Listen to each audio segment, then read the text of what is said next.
ओम नमः सिद्धेभ्यः। ओम नमः सिद्धेभ्यः। जय श्री ओम नमः सिद्धेभ्यः।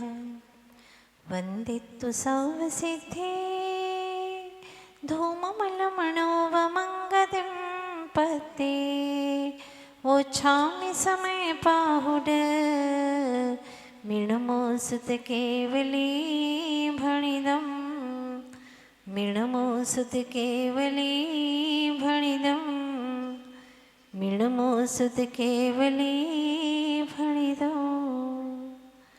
मैं वंदना करूँ ने शिव को पधारे जो सिद्ध है अतुल अव्यय सौख्यधारे। भाई वही समय सार सुनो सुनाता जो भद्रबाहु श्रुत केवली ने कहा था। जो भद्रबाहु श्रुत केवली ने कहा था।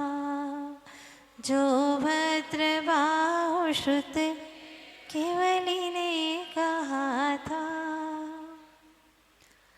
आदि तीर्थंकर श्री आदिनाथ भगवान की, श्री 24 तीर्थंकर भगवान की, श्रीमद् भद्रबाहु श्रुत केवली भगवान की, श्रीमद् कुंद कुंदाचार्य देव की, संत शिरोमणि अध्यात्म योगी आचार्य गुरुवर श्री विद्यासागर जी महाराज की, अहिंसामय विश्व धर्म की, परम पूज्य आरिका रक्षमासी पूर्णमती माता जी की, वंदनी आरिका संघ की।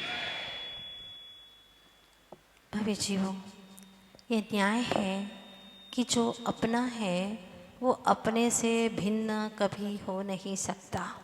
ये न्याय है। जो अपना है वो अपने से कभी जुदा हो नहीं सकता, और जो भिन्न है, अन्य है, वह अपना कभी हो नहीं सकता। जो भिन्न है, जो अन्य है, जो पर द्रव्य है, वह मेरा हो नहीं सकता, और जो मेरा है वो मुझसे कभी भी अलग हो नहीं सकता। बिल्कुल सीधी सी बात है। जो अपना है वो अपना ही है। जो अपना है वो अपना ही है, सदा साथ है। तो आपने कभी सोचा ऐसी क्या चीज है जो सिर्फ तुम्हारी है, तुम्हारी है, उसके ऊपर आपका जन्म सिद्ध अधिकार है, वो तुम्हारे साथ में रहती है 24 कलाक तुम्हारे पास छे। बोलो क्या वस्तु है वह? वो वस्तु है? वो कोई चीज है? बोलो ना। नहीं। हाँ, आत्म तत्व को भी वस्तु कह सकते हैं, कोई बाधा नहीं है। लेकिन मेरे पास है ये कहने का मतलब ये है कि मैं अलग हूं और वो कोई चीज अलग है। मेरे पास में है, कौन सी चीज है? कोई है ऐसी चीज आपके पास में, कोई वस्तु, कोई तत्व जो तुम्हारा हो, सदा तुम्हारे साथ रहता हो? सोचा कभी आपने? तुम तो आत्मा हो, ठीक है ना, ये बात तो पक्की है, यहाँ और कोई दूसरी बात ही नहीं है। और सच यही है, अनंत काल से यही सच है कि मैं आत्मा था, आत्मा हूँ और आत्मा ही रहूँगा, और कोई दूसरी बात है ही नहीं। तो ऐसी क्या चीज है मुझ में जो सदा मेरे साथ में है, जो मेरा साथ कभी छोड़ती ही नहीं है? मेरा ज्ञान, मुझ में जो अनंत गुण है, मुझ में जो शक्तियां हैं, वो मेरे सदा साथ रहती है। ये बात अलग है कि मैं इनका इस्तेमाल, इनका उपयोग किस रूप में कर पाता हूँ, नहीं कर पाता हूँ, उनको किस तरह से मैंने अप्रगट छिपा दिया है, मैंने उन्हें ढक दिया है, ये मेरी अपनी गलती है। लेकिन मुझ में हमेशा हर क्षण ज्ञान है कि नहीं है? कोई एक समय भी ऐसा रहा अनंत काल के इस प्रवाह में कि आपके पास में ज्ञान न रहा हो? नहीं। मुझ में दर्शन शक्ति है, ज्ञान शक्ति है, चारित्र की शक्ति है, वो गुण है मुझ में, सब कुछ है। वह जो मुझे हमेशा एवरी टाइम चाहिए, वो सब कुछ मेरे पास में है। कहीं बाहर से कुछ लाना ही नहीं है। और बिना पर वस्तुओं के सिद्ध भगवान अनंत काल तक जीते हैं कि नहीं जीते हैं? तो फिर आप कैसे कहते हैं कि मैं तो जी नहीं पाऊंगा, ये नहीं होगा तो मैं रह ही नहीं पाऊंगा, बिना घर के कैसे रहूंगा? सिद्ध भगवान रहते कि नहीं रहते? बोलो। शरीर अस्वस्थ हो जाएगा तो मैं रह नहीं पाऊंगा, आप अस्वस्थता की बात करते, सिद्ध भगवान तो बिना शरीर के रहते। सच में बिना शरीर के जो रहा जाता है वही सही में जीना है। तुम्हारा क्या जीना जीना है, हमारा क्या जीना जीना है। तुम नहीं रहोगे तो हम नहीं रह पाएंगे। कैसे नहीं रह पाओगे? अनंत काल से रह रहे हो, हम नहीं थे फिर भी रहते थे, हम तुम्हारे पास नहीं थे फिर भी रहते थे। ये सब भ्रम है। पर समय में भटकते भटकते अनंत काल बीत गया, स्व समय में आए ही नहीं। और आचार्य भगवान गुरुवर श्री विद्यासागर जी महाराज ने जब समयसार ग्रंथ हमको पढ़ाया, उस वक्त इस गाथा को पढ़ाते वक्त कहा था कि पहले से 14वें गुण स्थान तक जीव पर समय है। सिद्ध भगवान सच में देखें तो वही वास्तव में स्व समय है, बाकी तो सब पर समय में है। क्यों? क्योंकि 14वें गुण स्थान तक भी कर्मों का संबंध चल रहा है। कर्मों का संबंध है, अभी उदय रूप में है, बंध नहीं हो रहा। बंध 13वें गुण स्थान तक है, लेकिन 14वें गुण स्थान में अभी उदय तो चल रहा है। सत्ता में तो है कर्म। जब अरहंत भगवान हुए तो 54 की 63 प्रकृति नाश, वहां इतनी प्रकृतियों का विनाश कर दिया। फिर बची 85 प्रकृतियां, उसका भी विनाश कर दिया। तब कहीं वह स्व समय में आए। जब 14वें गुण स्थान तक के जीव भी पर समय माने गए हैं, तो सोचो मिथ्या दृष्टि जीवों का क्या बेहाल है, कितना बेहाल है। अपने आत्मा के प्रदेशों में भी कर्मों का संबंध, बाहर के घर में भी कर्मों का संबंध, बोले तो पर का संबंध, सोचे तो पर का, सोचने में भी पर, बोलने में भी पर, क्रियाएं जो कर रहा उसमें भी पर के लिए, सब कुछ पर ही पर के लिए कर रहा है। 24 घंटे में तुमने निज आत्मा का कार्य कितना किया? ये प्रश्न है, पूछना अपने आप में। 24 घंटे में तुमने अपने आत्मा के लिए क्या कार्य किया? क्या किया? क्या 24 घंटे में 24 सेकंड के लिए ये भाव आया कि मैं ज्ञायक मात्र हूँ, मैं एक आत्म तत्व हूँ, एक एक परमाणु भी मेरा नहीं। ये साथ में चल रहा है 24 घंटे, लेकिन फिर भी क्या विशेषता है कि जब मौत आती है तो एक एक परमाणु अलग हो जाता है। किसी ने अलग किया क्या खींच खींच करके? नहीं, अपने आप अलग हो जाता है। एक समय में, एक सेकंड नहीं, एक समय में शरीर अलग, आत्मा अलग चल देता है। यहां से हंसा चला जाता है, शरीर का एक परमाणु साथ नहीं उसके। हाँ, कर्मों का जो बंध है वो कर्मों का संबंध लेकर के यहां से जाता है। सुन रहे हो आप लोग? क्या समझ में आ रहा है? अभी भी पर की चर्चाएं चल रही हैं क्या? स्व समय की बात चल रही है। पर की बातें छोड़ो, पर की बात पुरानी। कब तक करोगे पर की बातें? कुछ मिलने वाला नहीं है। सिर्फ कर्म बांधोगे, कर्म बांधोगे, रोगे। हंसी हंसी ने करेला पाप, रोई रोई ने भोगवा पड़े छे।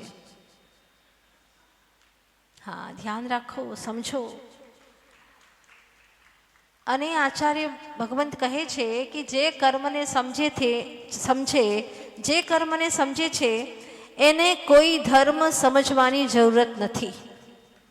हाँ, क्योंकि कर्म એ જ ધર્મ, વ્યવહારમાં कर्म એ જ ધર્મ છે। जो आप कर्म कर रहे हैं उसी को आप धर्म स्वरूप कर सकते हैं। सत्विचार, सत्विचार, सत आचार, बोलना भी सम्यक बोलो, हित मित प्रिय बोलो, तो आपका जीवन धर्ममय हो जाएगा। इतना ही करना है। आप कहोगे हम सोचेंगे नहीं तो क्या होगा? मैं ये नहीं कह रही हूँ कि आप सोचना बंद कर दो। सोचो सोचो, आपको सोचने की आदत पड़ेगी, सोचो। बोलेंगे नहीं तो क्या करेंगे? बहुत मुश्किल होता है 1 घंटा मौन ले लेना। 23 घंटे बोलते रहते हैं, नहीं भी बोलते हैं, सो भी जाते, पर नियम है क्या? नहीं, मौन तो है ही नहीं, बोलते ही रहते। नहीं भी बोले तो भी बोलने का त्याग तो है ही नहीं। खाते नहीं है फिर भी खाने का त्याग है क्या? नहीं, त्याग नहीं है। पता नहीं कोई ये फिर मन पसंद कोई चीज़ ले आया, हाँ चीज़ तो मुफ्त की है भाई, लेकिन पेट तो तेरा है, कितना डालेगा, कितनी बार डालेगा, क्या क्या डालेगा, सोच तो सही, क्या क्या खाएगा। लेकिन नियम नहीं ले सकता। 1 घंटा मौन लेना पड़े तो बहुत मुश्किल लगती है। कोई बात नहीं, तुम नहीं छोड़ पाती हो मन वचन काया की क्रिया, तो कम से कम समीचीन क्रिया करो कि मन में सोचेंगे, सद्विचार ही करेंगे, कोई खोटा विचार नहीं करेंगे, कोई बुरा विचार नहीं करेंगे। क्योंकि बुरा विचार करने से किसी को भले पता ना चले, लेकिन मेरी आत्मा को तो पता है ना, मुझे तो पता है, मेरा तो कर्म बनेगा ना। इसलिए मुझे ये गलत विचार नहीं करना। क्यों बोलूं गलत? गलत बोल करके क्यों कर्म बांधू? नहीं बोलना मुझे, चुप रह जाऊंगा, मौन रह जाऊंगा, लेकिन मैं नहीं बोलूंगा। कोई जबरदस्ती बुलवाए, ऐसा किसी के पास में कोई शक्ति या ताकत है क्या? नहीं। आप बोलना न चाहो तो कोई भी बुलवा नहीं सकता, क्योंकि तुम्हारा स्वर यंत्र तुम्हारे ही पास में, वो तुमसे, इसका पासपोर्ट तुम्हारे ही हाथ में है। और किसी से खुलता है क्या ये? मोबाइल में तो फिर भी बेईमानी हो सकती है, पासपोर्ट कोई न कोई कहीं न कहीं से निकाल सकता है, खोल सकता है, हाँ स्टार्ट कर सकता है, लेकिन यहाँ का पासपोर्ट तो तुम्हारे ही पास में है। ये स्वर यंत्र तो तुम्हारे ही हाथ में है। तुम चाहो तो बोलो, न चाहो तो ना बोलो। कितनी महत्वपूर्ण आपको यंत्र दिया है नाम कर्म ने, सोचो तो सही। और उसका कोई सदुपयोग नहीं, पूरी जिंदगी बीतने जा रही है, अनाप शनाप बोल रहे हैं कुछ भी। दिन भर के सिर्फ 24 घंटे के अगर आपके शब्दों को लिपिबद्ध किया जाए तो कितने शब्द हो सकते हैं बताइएगा। फिर उसमें आप देखें कितने प्रयोजन भूत थे और कितने अप्रयोजन भूत थे। बिना बोले काम चल सकता है कि नहीं? बोलिए ना। अरे बहुत अच्छा चल सकता है, बिना बोले ही काम चलेगा। देखो सिद्ध भगवान, अनंत काल तक कोई कुछ नहीं बोलना, किसी से बोलने का काम ही नहीं। निज से देखो, निज को देखो, होगा निज का ज्ञान सार, यही साधना का धर्म आराधना का। खुद से देखो, खुद को देखो, होगा खुद का ज्ञान सार, यही साधना का धर्म आराधना का। झांकोगे अपने भीतर, तब ही सच्चाई जान पाओगे। कुंद कुंद स्वामी क्या कहते हैं, बहुत अच्छी बात कहते हैं। झांकोगे अपने भीतर, तब ही सच्चाई जान पाओगे। केवल ऊपर से ही करके भरोसा धोखा खाओगे। खोज निकालो छिपा खजाना, क्या बात कहते हैं। खोज निकालो छिपा खजाना, बन जाओ भगवान सार, यही साधना का धर्म आराधना का। निज को देखो, निज से देखो, होगा निज का ज्ञान सार, यही साधना का धर्म आराधना का। यही जीवन का सार है, यही धर्म आराधना का सार है। पर माता जी हम कैसे देखें, आंख बंद करते हैं ना, तो हमें अंधेरा दिखाई देता है, गुप्त अंधकार। और आंखें खोलते हैं तो ये सारे उजाले में वस्तुएं दिखाई देती हैं, आत्मा तो दिखाई नहीं देता। कैसे देखे, आखिर कौन सी आंखें खोले? कुंद कुंद महाराज कहते हैं चर्म चक्षु खुलते हैं तो जहान दिखाई देता है, और ज्ञान चक्षु खुलते हैं तो अंदर का भगवान दिखाई देता है। ज्ञान चक्षु खोलो। कैसे खोले? कहाँ है ज्ञान चक्षु? जितना आत्मा का ठोर है उतने ही स्थान पर ज्ञान चक्षु है। ये चर्म चक्षु तो एक ही जगह पे लगे हुए हैं, चेहरे पर ही है, लेकिन ज्ञान चक्षु अद्भुत है, अनुपम है, समूचे आत्म प्रदेशों में लगे हुए हैं। हाँ, समूचा आत्मा जाननहार है, देखनहार है। ज्ञान चक्षु को खोल चेतन, तुझे तेरी निधि दिखाई देगी, तुझे तेरी संपत्ति दिखाई देगी। बात तो बहुत अच्छी लगती है, देखने का प्रयास तो करेंगे, कोशिश करेंगे। कोशिश करने वाले सब बेईमानी की बातें करते हैं। मंदिर जाओगे, हाँ कोशिश करेंगे। पूजन करोगे कल से, हाँ कोशिश करेंगे। रात्रि भोजन छोड़ोगे, हाँ हाँ कोशिश करेंगे। सही बेईमानी कर रहे हैं। जब कमाने की बात आती है तो कहते हैं कि हाँ कोशिश करेंगे कमाने की। नहीं, कमाएंगे कमाएंगे बिल्कुल, इसके बिना तो काम ही नहीं चलता। क्या सोच रखा है, क्या मान रखा है? सबसे पहले हमें अपनी मान्यता को सही करना है कि मेरा मुझे जाने बिना काम चलेगा ही नहीं। एक बार भोजन न हो तो चलेगा, लेकिन मैं मुझे न जानूं तो बिल्कुल मेरा काम नहीं चल सकता। मुझे अपने आप को जानना ही है, मेरे द्वारा मुझको जानना ही है। 24 घंटा बीत जाए ऐसे ही अपने को जाने बिना, ओहो कितना अनर्थक, क्यों दिन गुजार रहा हूं मैं प्रभु। मुझे अपने आप को देखना है, जानना ही है, और कुछ नहीं करना, कुछ काम करना ही नहीं। मैंने पहले भी कहा था, और कोई कर्तव्य नहीं है तुम्हारा। खाना पीना, नहाना धुलाना, माता जी घर तो संभालना पड़ेगा ना, ये तो कर्तव्य है। हम गृहिणी हैं, हम घर की गृहस्थ हैं, हम घर को तो देखना पड़ेगा, कमाना पड़ेगा। ये कोई तुम्हारा कर्तव्य नहीं है। करणीयम अगर कोई है, करने योग्य कोई कार्य है तो स्वयं को जानना और स्वयं को देखना। अगर इतना कर लिया तो बस स्व में बस पर से खस आएगा अतीन्द्रिय आनंद का रस। यही है अध्यात्म का कस। और भैया इतना करो तो बस और कुछ करना ही नहीं है, और कुछ करने योग्य है ही नहीं। भ्रम से न जाने कितना कितना किए जा रहा है, और मोह का जहर पिए जा रहा है। पूजन में आप लोग पढ़ते हैं ना, पर तत्व प्रशंसा में महिमा पर की आई, नर्तन में रह कर भी निज की ना सुध आई। कितनी दुख की बातें, इसको भी तालियां बजा बजा करके गा के आ जाता है।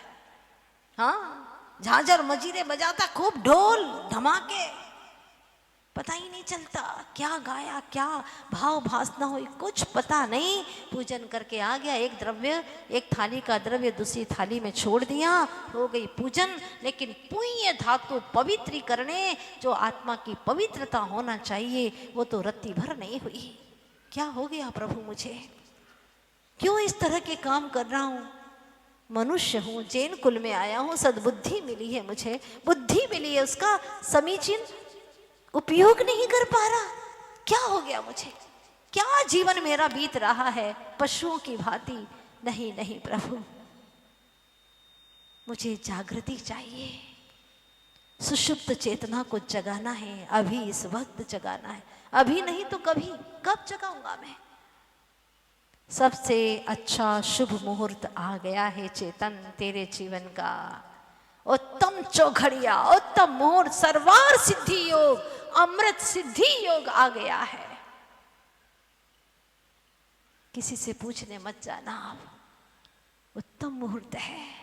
अगर इस वक्त थोड़ा सा पुरुषार्थ कर लेगा, भेद ज्ञान, तत्व ज्ञान जागृत होगा और मिथ्यात्व का वमन हो जाएगा, सम्यक्त्व का उजाला हो जाएगा। ओहो, अनंत काल तेरा एक तरफ और ये घड़ी तेरी इस समय की एक तरफ। ये एक घड़ी 2 घड़ी का समय तेरे अनंत काल के परिभ्रमण को मिटाने वाला हो गया। कौन लाएगा ये समय? तू ही लाएगा, तेरे ही पुरुषार्थ से आएगा, मेरे कहने से नहीं, कुंद कुंद महाराज के समझाने से नहीं। आचार्य गुरुवर श्री विद्यासागर जी महाराज खुद कहते हैं कर्तृत्व भाव से, उनके अंदर जरा सा भी कर्तृत्व भाव नहीं आता। वो यही कहते हैं, मैं कह सकता हूँ लेकिन समझना तो आपको है, मैं कुछ कर नहीं सकता। आचार्य भगवान हर जगह हर बात पर यही बताते, यही समझाते कि मैं तुम्हें कह सकता हूँ, कहने का भाव कर सकता हूं, लेकिन समझना तो खुद को ही होगा, क्योंकि आत्मा के भीतर में जो ज्ञान है वो ज्ञान ही आत्मा को समझा सकता है और कोई भी दूसरा व्यक्ति समझा नहीं सकता। समझाने में निमित्त बन सकता है, वो भी निमित्त कब? जब भीतर का उपादान जागृत हो तब। उपादान कौन जागृत करेगा? खुद को ही जागृत करना है, नहीं तो भ्रम में पड़े रहेंगे। कैसा भ्रम होता है देखिएगा। एक ऊंट वाला व्यक्ति, राजस्थान की घटना है, 100 ऊंट लेकर के चला जा रहा था। एक सराय में ठहर गया, रात हुई, वो ठहर गया वहां पर। और जब ठहर गया तो सारे ऊंट के लिए एक एक खूंटा उसने एक एक खूंटा गाड़ा और रस्सी को बांधा, ऊंट बैठ गए। एक एक खूंटा गाड़ता, रस्सी बांधता, वह ऊंट बैठ जाता। एक एक खूंटा गाड़ता, रस्सी बांधता, वो ऊंट बैठ जाता। 99 ऊंट के लिए उसने खूंटा गाड़ा और रस्सी बांधी, वो बैठ गए। लेकिन अब खूंटा बचा ही नहीं उसके पास में। ऊंट तो 100 थे और खूंटे उसके पास में, रस्सी 99 ही थी। अब वो क्या करे? एक ऊंट खड़ा का खड़ा सराय मालिक के पास में गया, भाई मैनेजर के पास में गया कि हमको एक खूंटा दे दो, रस्सी दे दो और एक खूंटा दे दो। उसने कहा हाँ ठीक है बांध दो। बांधने के लिए ही तो चाहिए मुझे खूंटा और रस्सी दे दो। कहा ना बांध दो। आप मेरी बात नहीं समझ रहे क्या? हाँ, मैं कह रहा हूं कि मुझे खूंटा दो, रस्सी दो, तब तो बांधू। कैसे बांधू? अरे ऐसे ही बांध दो।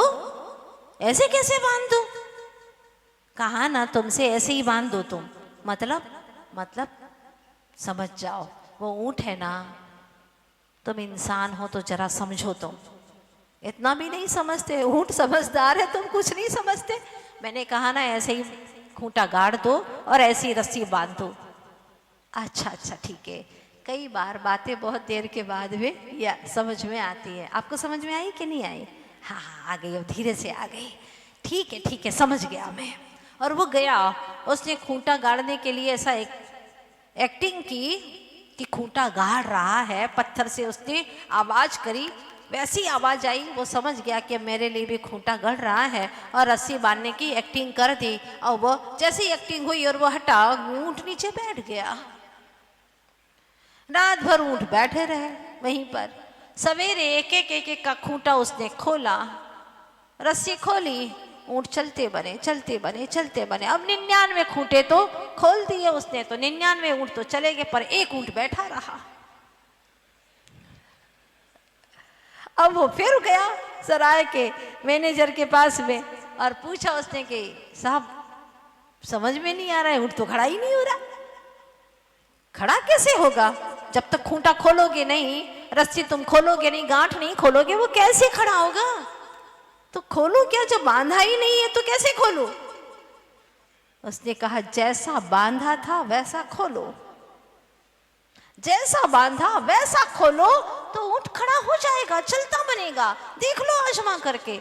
वह गया और उसने खूंटा को खोलने का सिर्फ एक्ट किया, और जैसे ही एक्टिंग की उसने रस्सी खोल रहा है, उसने देखा ऊंट ने आंखों बिल्कुल आंखें बड़ी बड़ी करके देखा उसने कि मेरा भी खुल रहा है। और जैसे ही वह ऐसे एक्टिंग करके हटा वहां से, ऊंट खड़ा हुआ और चलता बना। बात समझने की है।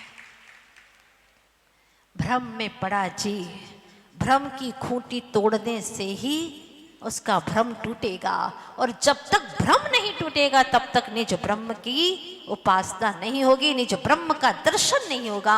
ये भ्रम अनंत काल से पड़ा हुआ है कि शरीर सो मेरा, घर सो मेरा, ये पर द्रव्य सो मेरा, ये मेरा है। क्या मेरा हो गया? माता जी ये जमीन हमारी है, जरा विहार करते करते एक नजर डाल देना, क्या होगा उससे भाई? हाँ, क्या होने वाला है बताते ये लोग। माता जी ये अपना घर है, छोटा सा घर है। उनके कहने के तरीके भी बड़े गजब के हुआ करते। हाँ, बहुत बड़ी बिल्डिंग है, 7 मंजिल का मकान खड़ा किया और कहता माता जी छोटी सी झोपड़ी है, आपके आशीर्वाद से। हे भगवान, आत्माओं हम तो चुपचाप सुनते रहते हैं, क्या बोले उनको। ये भी कहने का एक तौर तरीका है, मजा है। और फिर लोग देखने के लिए जाते हैं, बड़े बड़े लोग भी जाते हैं, बहुत अच्छा मकान बनाया। अरे हमारा क्या है, सब आप ही का है, आप ही का है। हाँ ऐसे बोलते हैं लोग, सब आप ही का है। तो ठीक है, वो तो रजिस्ट्री के कागज भी साथ में लेकर के आया था, कर दे मेरे नाम पर। हाँ आपका ही है, बोला ना कर दे मेरे नाम पर। वो व्यक्ति साथ में कागज लेकर के आया था, सिर्फ हस्ताक्षर कराना था। क्या करेगा वह, पूछना चाहती हूँ आपसे। करने को तैयार है? कहने को भले कह दे आपका है, छोटा सा झोपड़ी है। क्या झोपड़ी का मूल्य है भाई, कितना होगा झोपड़ी का मूल्य? दे दे, नहीं दे सकता। भीतर में जो आत्मीयता, आत्मा से ही आत्मीयता होती है। जहां आत्मा ही नहीं है वहां काहे की आत्मीयता? कितनी पर वस्तुओं से तुमने नेहा लगा करके रखा है, अपने आत्म प्रदेशों के ऊपर कितना बोझा लाद रखा है। ये सब पर समय, सब दुख के कारण है। इसीलिए तो आचार्य देव कहते हैं कि पहले घर छोड़ो, परिवार छोड़ो, इनसे नेहा मत करो। नेह जितना भी रखोगे उतना ही दुख का कारण बनेगा। अंतरंग से मिट जाए। यहाँ आते हो इतने देर सत्संग में, धर्म सभा में, इतनी देर कम से कम पूरी तरह से निर्ममत्व होकर के बैठ जाओ। सब त्याग, सब विकल्प, नहीं करना, मुझे कुछ नहीं करना। सेठ जी यहाँ पर बैठे हैं और बाहर से नौकर आया है, चेहरे का रंग बिल्कुल फक पड़ गया है, एकदम उजड़ सा गया है। और किसी ने कहा सेठ जी आपका कोई नौकर आया बुलाने के लिए। सेठ जी ने पीछे मुड़ करके देख लिया। विषय चल रहा था स्व समय और पर समय का। पीछे मुड़ करके देखा, स्व समय की चर्चा में भी पीछे मुड़ मुड़ करके देख रहा है, पर को देख रहा है। और आगे आया धीरे से दबे पैर नौकर और कहा सेठ जी, सेठ जी क्या हो गया? धीरे से बोल, माता जी सुन रही हैं, बोल क्या क्या हो गया? सेठ जी घर में आग लग गई है। आग है? घर में आग लग गई? हाँ सेठ जी घर में आग लग गई है, आप जल्दी चलो। घर में आग लग गई है ना, यहाँ तो कुछ नहीं हो रहा है, लेकिन आत्मा में आग लग गई। आत्मा में आग लगती नहीं है कभी भी, लेकिन मोह से अंदर में आग लगी है। ऐसा लग रहा है कि यही आग लगी हो। अब सेठ जी को स्व समय की चर्चा सुनने का मन कर रहा है क्या? नहीं, अब तो जाना है, घर जाना है।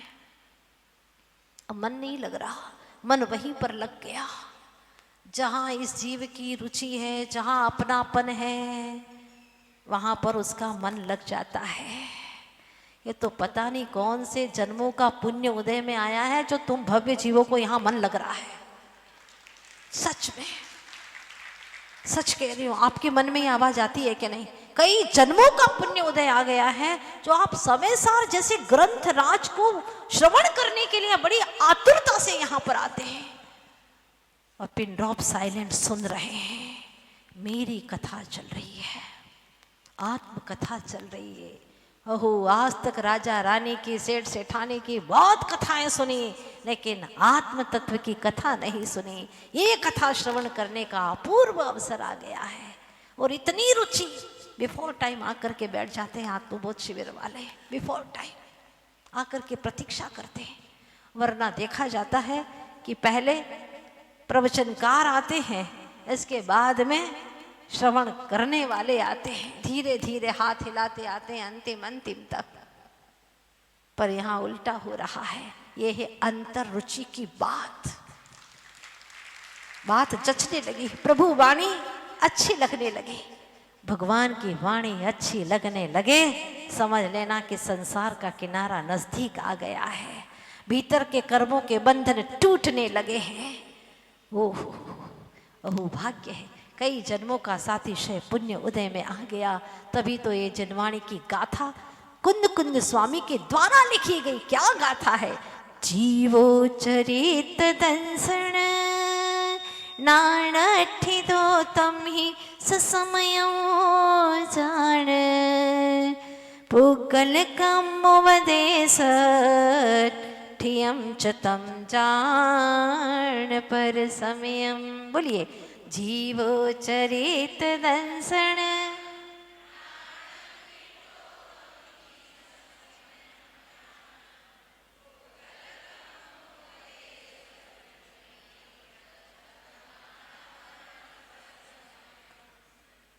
तीन है, चरित्र, दर्शन और ज्ञान।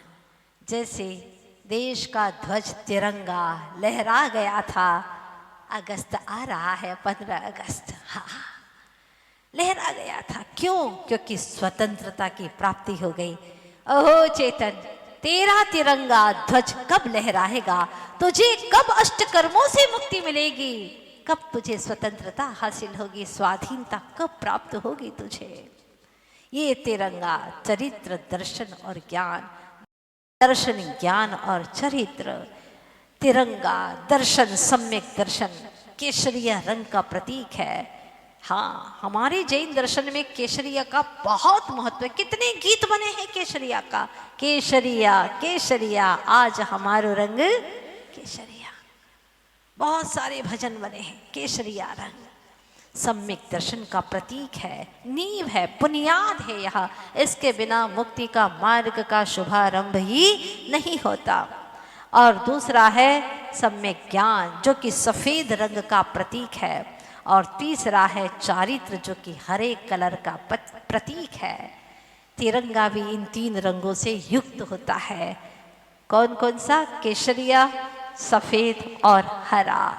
सम्यक दर्शन, सम्यक ज्ञान, सम्यक चारित्र, इसमें जो स्थित है ठिदो जीव जब चरित्र, दर्शन और ज्ञान में ठिदो यानी स्थित होता है, तम ही उसे ही ससमयम जान, उसे स्व समय जानो। जब अपने रत्नत्रय में लीन हो जाता है वह स्व समय है। और जो पुग्गल कम उपदेशठ्यम, जो पुद्गल कर्म प्रदेशों में स्थित होता है, उसे पर समय जानो। क्या सीधी सी परिभाषा दी है। जो अपने सम्यक दर्शन, ज्ञान, चारित्र में स्थित होता है वह स्व समय है। अब जानता ही नहीं है तो स्थित कहाँ से होगा? जानता ही नहीं है, अभी पहचाना ही नहीं तो स्थिर कहाँ से होगा? अनंत काल बीत गया लेकिन जान नहीं पाया। पता नहीं वो कब शुभ समय आएगा, शुभ वेला आएगी, वह पूर्व अवसर कब आएगा कि इनमें हम स्थित हो जाएंगे, सम्यक दर्शन, सम्यक ज्ञान, सम्यक चारित्र में। और सच पूछो तो इसमें वो आनंद है कि एक बार जो स्थिर हुए फिर संसार में आने का भाव ही खत्म हो गया। लीन हो गए अपने आप में, लगन लग गई जिन्हें वो मगन हो गए। लेकिन तुम्हें तो अभी लगन नहीं लगी है, जरा सी लगी है तो इतना आनंद आ रहा। सच बताओ, और दिनों की जिंदगी में और ये चातुर्मास की जिंदगी में कुछ फर्क नजर आ रहा है आपको? परिणामों में अंतर आ रहा है आपको? बहुत अच्छा। जब 1 घंटा आप श्रवण करते हैं तो इतना अंतर आता है। सोचो जो 24 घंटे इससे भी अनंत गहराई में डूबे रहते हैं, उनको कितना आनंद आता होगा।